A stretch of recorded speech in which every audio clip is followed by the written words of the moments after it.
যারা সারা রাত জাগে তাদের মধ্যে বেশিরভাগ মানুষই কারোর জন্য অপেক্ষা করে না, কারোর সাথেই কথা বলে না। প্রেমিক প্রেমিকা ঠকিয়ে চলে যাওয়ায় হাহুতাশ করে কান্নাকাটিও করে না। আদতে তাদের রাত জেগে থাকার তেমন কোনো কারণ থাকে না। এই মানুষগুলোর মধ্যে তেমন কোনো খিদে, ব্যথা, দুঃখ, শোক, হাসি, ঠাট্টা, আনন্দ কিচ্ছুই থাকে না। জীবনটাকে জাস্ট একটা বয়ে যাওয়া জলের স্রোত মনে করে, যার ভেতর মাঝে মধ্যেই স্মৃতির পাতা ঝরে পড়ে। কখনো জল বেড়ে যায়, কখনো স্রোত মিয়ে আসে, জল থিতিয়ে যায়। এই মানুষগুলো সারা রাত ফেসবুক স্ক্রল করে, মাথা যন্ত্রণায় ছিঁড়ে গেলেও ফোনের আলো জ্বেলে রাখে। তেমন কোনো পছন্দের মানুষের প্রোফাইলে বারবার যায় না, দু একটা পোস্ট ইচ্ছে হলে শেয়ার করে, নইলে সিগারেট ধরিয়ে গেম খেলে ফোনে।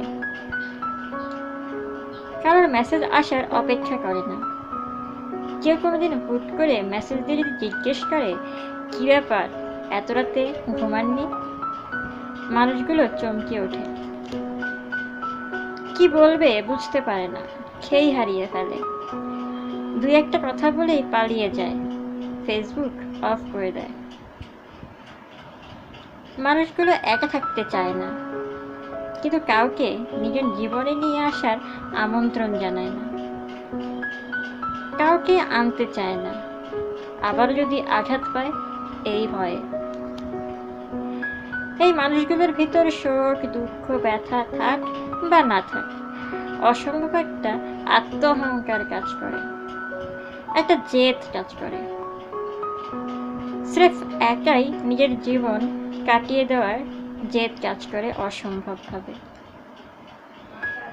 এই মানুষগুলো ভোরের সময় ঘুমাতে যায়, কারণ তখন এরা আর একাকিত্ব অনুভব করে না।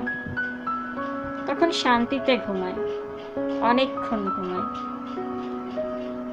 রাতটা এদের কাছে কিছুটা অস্বস্তির বটে, কিছুটা নিঃসঙ্গতারও বটে, কিন্তু এই নিঃসঙ্গতাকে এরা অভ্যাস বানিয়ে ফেলে।